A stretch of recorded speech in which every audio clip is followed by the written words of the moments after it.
Because if it's not got the right tension, your H point, your hip. If this wasn't coming from Paul, I wouldn't believe it. So there is the characteristic of the way a DB5 drives. Yep. A part of that is in the contact of one's derriere. Exactly. It's fundamental. It's absolutely fundamental. If your H point is too high in the car, then the car feels like it rolls too much in the bends. And also, because you've got lots of roundabouts here in Milton Keynes, you go in a roundabout, you end up sat on the centre console because actually you slide out the seat. So you should sit in a DB5, not on a DB5. I love this, man. So that's what makes a DB5.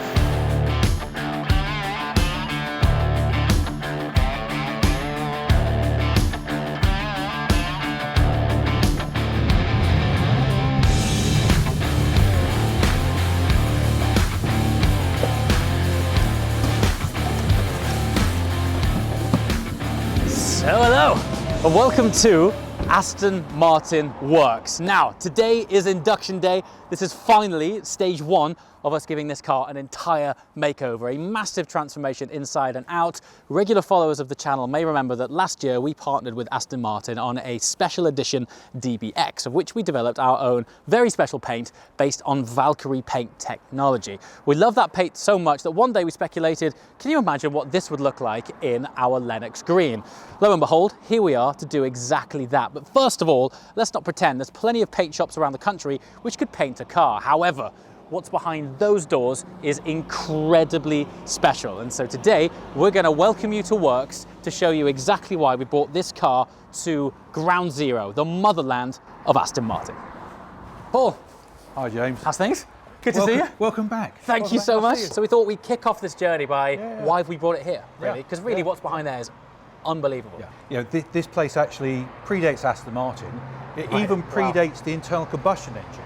Really? So yeah, we used to build horse-drawn carriages. So just over the road here, there's a two-storey coach house with a weather vane on top. That actually dates back to the 1800s, and that's a proper. When you say coach house, that's a proper coach house. Where we build coaches. There's black and white pictures of horse-drawn carriages being manufactured there. This kind of mock Tudor house here used to be where the Salmon Brothers lived, and Salmon Brothers Coach Works is how it all started here at Newport Pagnell. And then latterly, from 1955, this was our international headquarters, right up until 2003, when it moved to Gaydon. So that was Aston Martin's HQ? That was the HQ building. So top right-hand office was Sir David Brown's office, and then there were various other marketing and sales works within there. Wow. But when you think about it, you know, in our over 100-year history, most of the really significant decisions about Aston Martin happened in those little buildings. So even the chances are the likes of Sterling Master would have popped in there. Absolutely. Yeah. And of course, at some point in time, Cubby Broccoli would have been here as well to talk to Sir David Brown about having a car for a British spy film that nobody knew whether it was going to be successful or not. So really, the significance of where we're standing for the brand is everything. It's immense. Everything. Yeah. Absolutely ground immense. Zero, as it were. It's ground zero, you know. So while you're also history and works, this is also a fully functional modern day showroom as well. Absolutely. So this is the only facility in the world where you can literally buy everything from a Valkyrie to a hose clip for a DB5. What a quote. So there's almost a juxtaposition of old and new here. You've literally got a window to a different world here.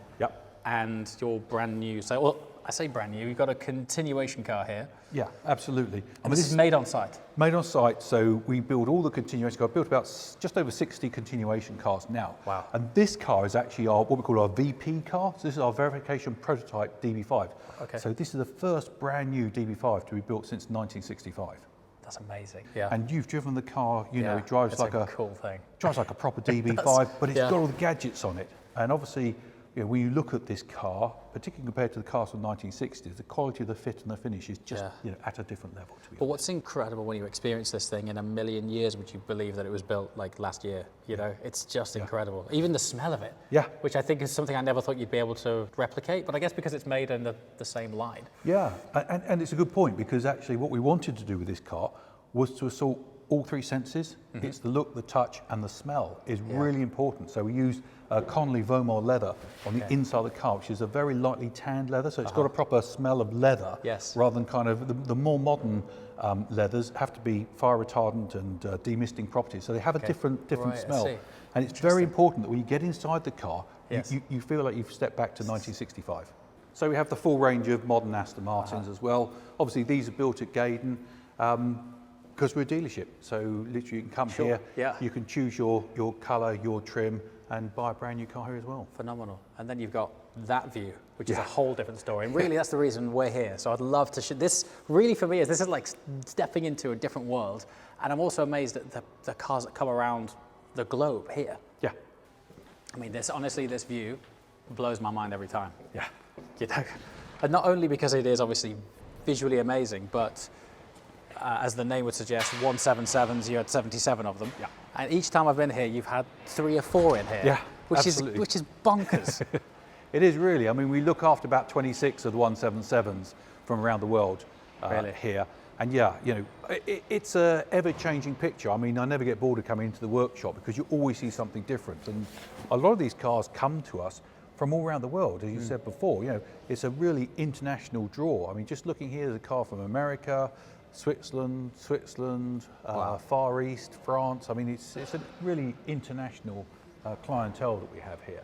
So this building we're in now, is this an original as it was, but sort of refurbed? Yeah, absolutely. So when you look at the roof trusses here, and if you go and do a Google search, you'll see the black and white pictures of like DB6s and DBSs being under serviced this roof, in this building, under this roof. But to raise the bar, you've got to give the team in here the very best environment to work within. And that's why we have this kind of race car looking environment. We have post-free I was going to say, I love that post just come out of the floor. Yeah, and that's for 2 reasons. I mean, it gives us better visibility and access, and also means that when you open the doors, you haven't got the ramps to bash them on. So we built our very first motor vehicle for 10 years. Yeah. Came to life in here. We built 25 DB4 GTs within this facility, and we wanted to kind of bring these guys and make them feel part of the team, which is why it's got, you know, big glass windows, and these guys are the trimming seats and doing the trim for both our continuations and restorations, plus anything else that needs to be trimmed. They can see actually what's going on here, and it's really good from a quality perspective because the trimmers can kind of take that seat, they can go and fit it to the car, and if there's an issue, then they can talk to the technician at the same time. Yes. So we have that kind of joined up approach to everything. Yeah. So you have access to all of the original archives, the order numbers, and you can bring up the original spec sheet of a car that comes in. Exactly. So what we tend to do, particularly with the heritage cars, when it comes in for like a road testing report or even for assured certification, we get the original build sheet and we check the entire car against the build sheet, from the colour to the chassis number to the engine number, etc., etc. And then we can see kind of how changed it is. And we also develop that when we go into the body shop. I'll show you some of the other really clever things. There's a lot of clever stuff here that you just won't find anywhere else in the world. Anywhere. No. I know it seems so simple, but when you see it in front of your eyes, someone actually cutting the leather for the car. Yeah, absolutely. I think it's amazing. Proper skill. And you know, we use traditional, cardboard patterns. Yes. And a lot of the patterns that we have actually in the boxes behind us, original patterns. Some of them date back to the 1970s. So when we want to remanufacture a piece of trim, we know it's right. It's the same one. Yeah, because it's the original. It's Aston's pattern. It's Aston's pattern. These original ones? These are, well, as far as we know. Before me. Before you. And you've been here for 34 years. Oh, crikey, wow. How amazing to actually have that. Look at this, DB5 right-hand drive. Okay. This shows you how we manufacture the seat bottom for a DB5 seat. Okay, yeah, now you pointed it out, I can see what it is. And so this is really important. This is fundamental to the whole ride and drive experience of a DB5. Really? Yeah. So a lot of restorers will basically take the leather, the calico, they'll put a piece of foam in the middle, and they'll just zip it with a sewing machine down the middle. But what you end up with is a pin cushion. Okay. So it might look like this, but actually when you sit on it, it doesn't give. So the team here make these pockets, they actually stuff them from behind, just to give it exactly the right tension. Because if it's not got the right tension, your H point, your hip. If this wasn't coming from Paul, I wouldn't believe it. So there is the characteristic of the way a DB5 drives. Yep. A part of that is in the contact of one's derriere. Exactly. It's fundamental. It's absolutely fundamental. If your H point is too high in the car, then the car feels like it rolls too much in the bends. And also, because you've got lots of roundabouts here in Milton Keynes, you go in a roundabout, you end up sat on the centre console because actually you slide out the seat. So you should sit in a DB5, not on a DB5. I love this, man. So So that's what makes a DB5. That's amazing. Yeah. Really though, I know that's a great story, but the importance of that nuance clearly is why we're here. Yeah. We might as well cut there, that's it.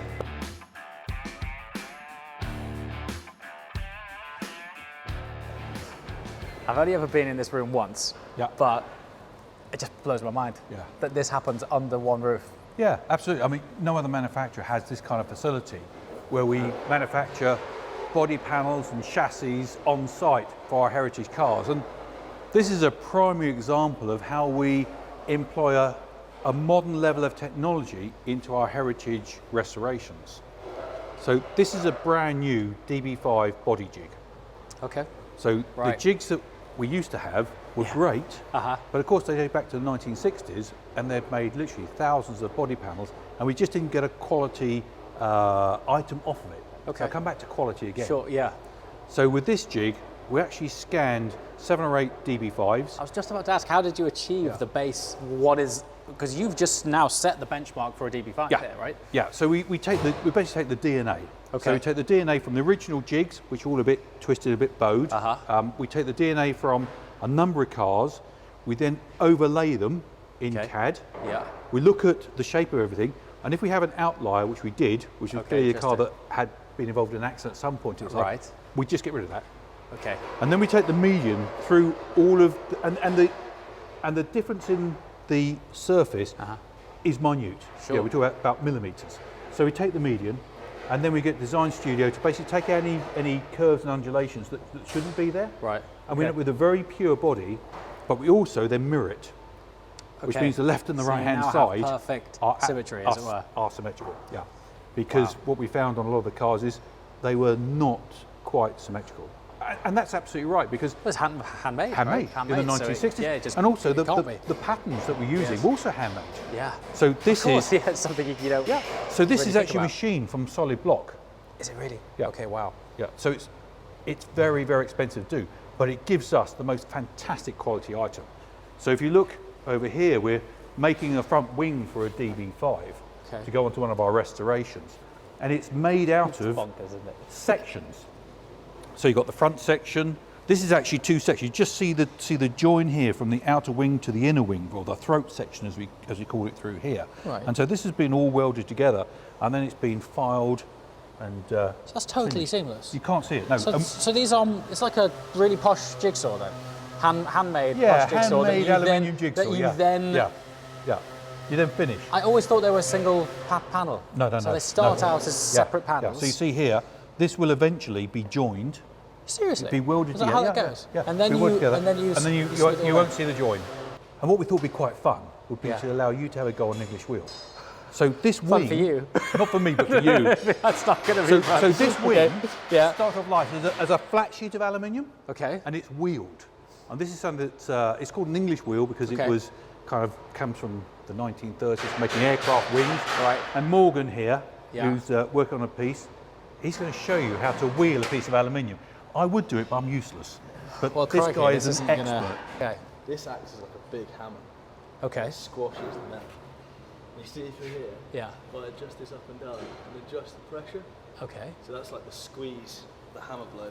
Okay. Imagine that. So then you work through your panel, stretch your middle. I'm assuming this is not going to go on anything, right? No, because it won't do when I'm finished with I it. just dug this out. I found this. Here's what I made earlier. You kind of walk it do I along do that? as you go, and that's the skill. As you go. As you go, you have to walk it just very slowly, very slowly. Okay. Like a zigzag. Yeah. Almost, but very fine. Yeah. That's when I go wrong. So mine's not moving at all. So I'm getting this all kinds of wrong.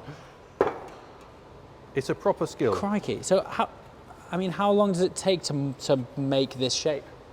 I mean, when you know what you're doing. Kind of like that. About 8 hours, get it done. Really? Yeah, 8 hours. Got to be really fine and bring it all up together. You start to feel it in your arm. Yeah, I can already feel it. It's a good workout. And then you're there for the next 8 hours. Wow. That is amazing. I mean, that is. Yeah. Okay, and then you'll check that on there. So it's a profile gauge. Profile gauge, yeah. And you, eventually you bend it backwards and open it out. I mean, it's unbelievable. Slowly get it to fit. You can see I'm sort of rocking. Right. Yeah. And this process takes place on every panel. Yeah, everything starts with a flat sheet of aluminium. It's all done by hand. There's no cheating, and it is a, don't say in front of more, it's very skilled. Very skillful job. That's basically the history of a car, isn't it? Yeah, it's like the rings of a tree. Yeah. So you can see all the different colours that this car's been through the years. You know, it's been white, it's been beige, it's been black at some point in time, because obviously this car dates back to the late 1960s, and what was in vogue in 67 wasn't in vogue in 77 or 87 or 97 or 2007. So over the years, these cars have had a proper life. Yeah. I remember when we were building brand new X-Pac Vantages in the 1980s, everything was bright red because it was the yuppie era. Everyone had a bright red Vantage. Of course, then we repainted all those cars in the 1990s to be green. Why didn't they skim them back? Why didn't they take the paint off? Well, not everybody works to the same standard that we do. Would I be right in assuming that a lot of what our project car will take place here? Yeah, absolutely. So this is our paint shop.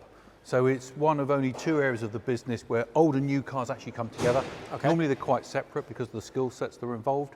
But here, as you kind of just look round our paint shop, you've got a modern DB9, modern Vanquish, V8 saloon from 1998, DBX. Le Mans Vantage, one of only 40 Le Mans Vantages that were manufactured. Did they only do 40 of those? 40, yeah, to celebrate the 40 years of Aston Martin winning Le Mans in '59. Wow. There we go. And this car's in from overseas, having a manual gearbox conversion. And then you've got a very special V8 in the corner and a Vanquish S, again, car that was manufactured here on site. Fantastic. So it's, and so if they're in here, it's for paint? Paint, yeah. Yeah, now this is the kind of stuff you don't find in a normal paint shop environment. Yeah. This is the ultimate test of the paint quality. You will see things underneath these lights, and these turn up to 4 times daylight. Oh, really? Yeah. Wow, So you will see things, if you look down the panels, that you won't see in a normal wet Tuesday in Newport Pagnell. And the guys literally, if you look down the panel, this is how we quality control them. So you literally run your eye along the panel, and you take the lines of the light to see if there's any undulations. Now I'm not a paint inspector. I can see there's a little thing there, which is So it's tiny, but it's there, isn't it? Very, very tiny. Very, very tiny. Wow. Again, outside in daylight, you wouldn't see any of that. You wouldn't see it. Part of our process will be tear down. Yes. What degree are we going? Is it a demarriage or we just won't demarry it, because I don't think there's any need to demarry it. Okay. But we'll take the wings off, the doors off, the sills off, the boot, the bonnet, etc. Right. Glass out, obviously. Yes. Okay. Wow. So it's fairly heavily stripped. It'll be expensive, absolutely. Okay. Of course, what we want to do is, at the end of the day, is to end up a car where there is no black paint left. Wow. So in here we've got the preparation booth on this side. So we've got a Signet, which is being completely repainted, DB4 convertible, Vanquish, and in the end booth here is actually a pre-war car as well. So we even do pre-war cars. So this is being prepped up now, ready to be painted. So actually these are the cycle wings, so the body's actually gone into paint. And then on this side, on the other side, we've got the paint booth. So there you see, that's the body for one of the pre-war cars. And that's just being masked up now. And actually we're going to do the inside before we do the outside, because it's all black inside. So you have to paint the black inside before you put the top coat on the outside. That's probably one of the greatest examples of this place. You've got a pre-war there and a DBX over there. Yeah. And they'll both have a similar workflow. Yeah, absolutely. Okay, so is this the sort of finished stage, or is this a completely different area? So this is our heritage workshop. So this is where we'll do everything from a restoration through to routine service and maintenance on cars literally from pre-war right the way through till 2001, like the Vantage. And do you ever pinch yourself? I mean, you're in here every day, and I'm just seeing a whole lineup of DB5s here. Yeah. It's mind-blowing. I think there's 6 DB5s in here today. I never get bored of coming down here. I always say to everybody, you know, every day I come to work, I learn something new. Yeah. Nobody's an expert. Nobody knows everything. I know quite a lot, but I learn something new every day. And it's amazing to come down here and you see, a DB5, DB4 GT, DB5, DB4 convertible, DB Mark III convertible, DB5, DB5, DB5, Virage, DB5, DBS, incredible, long wheelbase, DBS, DB5, you know, and so it goes on. It's always fun. It's always great. Yeah. And quite often I'll find a car in here that I may have sold back in the 1980s or 1990s. How great is that? And Yeah. it's a bit like we were talking about your car. Yes. You know, we I've need got to a funny trace feeling the history that on that and see, your wouldn't that be car great? I might have sold from brand new. No way. Because it's Storm Black. It's an early car. It's Yeah. manual. It's 2+0. Yeah. And where it came from Yeah. is known to me. So Okay. there is a possibility Yeah. I may have sold your car new. And it'd be I'll try and fascinating. find the early reg on it. Yeah. It's original reg, and if we can dig out some Yeah. files on it. If you find the service Wouldn't that be book, great? you Yeah. might open it and find my business cards in there as well. That'd be so cool. That'd be fun. It'd be awesome. I don't know why it's a big thing for me, but I still keep coming back to they were all made here. Yeah. That, I Every don't know, for some reason single car that in here is really made. fascinates me.